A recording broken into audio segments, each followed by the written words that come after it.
Hi, I'm Ryan, ADHD dude. This is my dog Flora, and I want to start off by telling you my top 5 don'ts for parents of kids with ADHD. Number 1, don't just go by the recommendation that your pediatrician or school counselor or whomever gave you. Here's the reason why. Most professionals are not familiar with the American Academy of Pediatrics treatment recommendations for ADHD. Those treatment recommendations include, for children over 6, medication management in conjunction with parent behavior training. That's the part I do, and that is offered in the ADHD Dude membership site.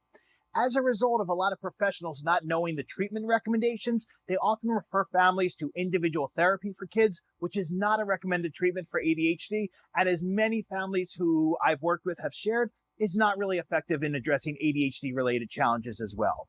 So make sure to check out the American Academy of Pediatrics treatment recommendations. Again, for children over 6, medication management in conjunction with parent behavior training.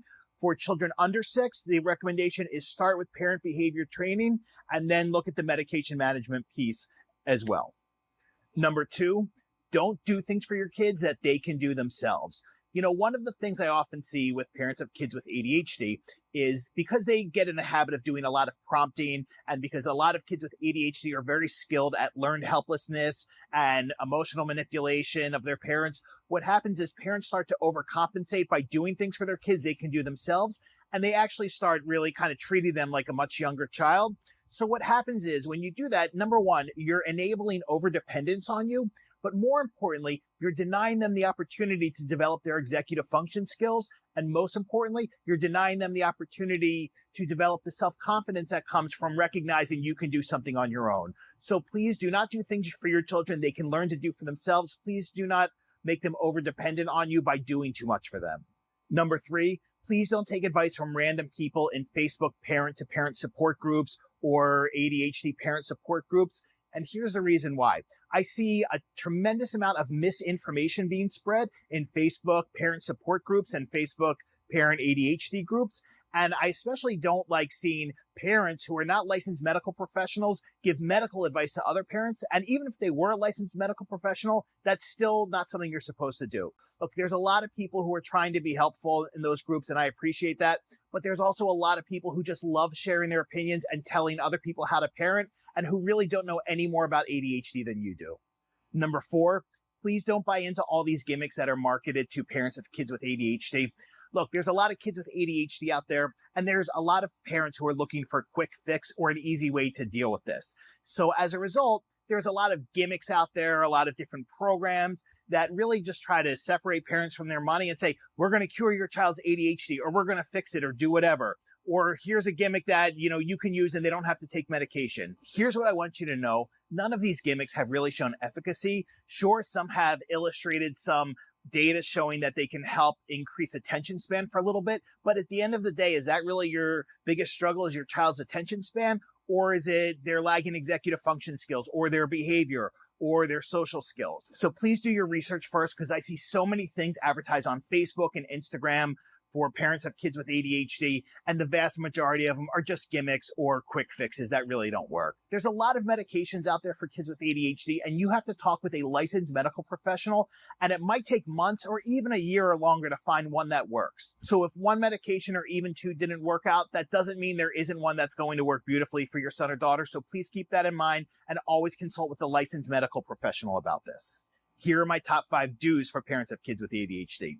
Number 1, please follow the treatment recommendations from the American Academy of Pediatrics. And again, those treatment recommendations are for children under 6, parent behavior training first, followed by medication management.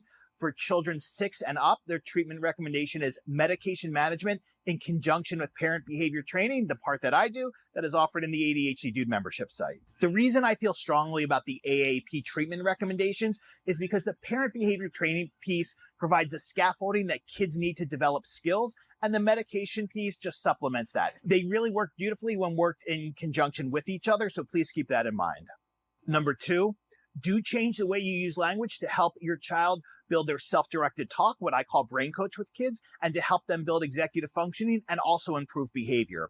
The way we use language is something that is not addressed in the mental health field's approach to ADHD. It's not something I think most mental health professionals are aware of, but it is critically important to helping kids improve their executive functioning and their behavior. So let me give you an example. If you want your child to move from prompt dependence meaning you have to say, do this, do that, remind them of everything. When your child is prompt dependent on you, that means you are acting as their executive functioning. The way we move kids from prompt dependence towards independence is shifting the way we use language, using declarative language, in order to help build their self-directed talk or their internal dialogue.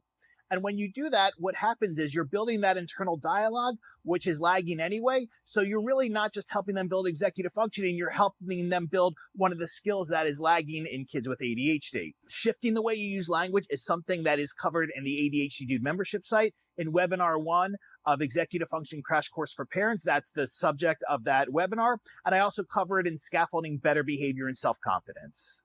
Number 3, do put scaffolding in place to help develop skills. Parents often reach out to me asking me if I can work individually with their child. And what I explain to them is that's really not the most effective thing to do. And because I follow the American Academy of Pediatric Treatment recommendations, what I explain to parents is the majority of work I do is with parents or with parents and kids together, to help parents understand how to put that scaffolding in place to help their kids build skills. I created the ADHD Dude membership site because I wanted all families to have an affordable way to be able to help their child build skills without meeting with me individually. So please make sure to check that out because it's really going to give you the scaffolding you need to help your child build skills, which in turn is going to help them build their self-confidence.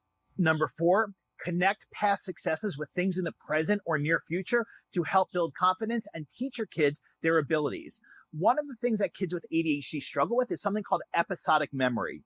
Episodic memory is the way we recall past events and the emotions associated with those events and apply that information to the present or the future. Let me give you an example. Let's say your son or daughter is really nervous about doing a new activity they've never done before. What you can do is use language like this. Say, remember last year when you tried, I'm just going to make something up, when you tried basketball and you were really nervous at first and you didn't think you were going to like it.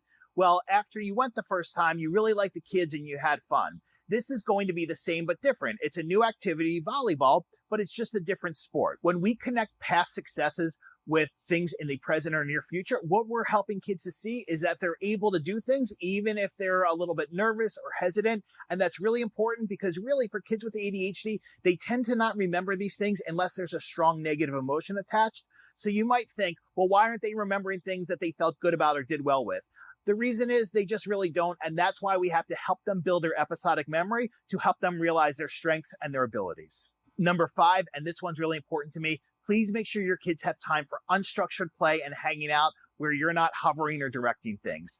The reason why is the way kids naturally build executive function skills and social skills is through unstructured play and hanging out where adults are not directing things. That's really important. The other part of this is please make sure your kids are involved in some type of activities, whether that's youth group, an activity at school, whatever it may be, because being able to engage with other kids in real life and do something fun and build memories is so important. What I teach kids is that you can't go through life just playing video games and you can't go through life just interacting with people through video games. Because as you get older, what's going to happen is people are going to want to spend time with you in real life. And if you say no to that, well, they're eventually going to stop asking. So please really push activities, whatever it may be in real life with other kids their age, because that's really important. All right. I hope these do's and don'ts were helpful and feel free to leave any questions or comments and I will speak to you soon. Take care.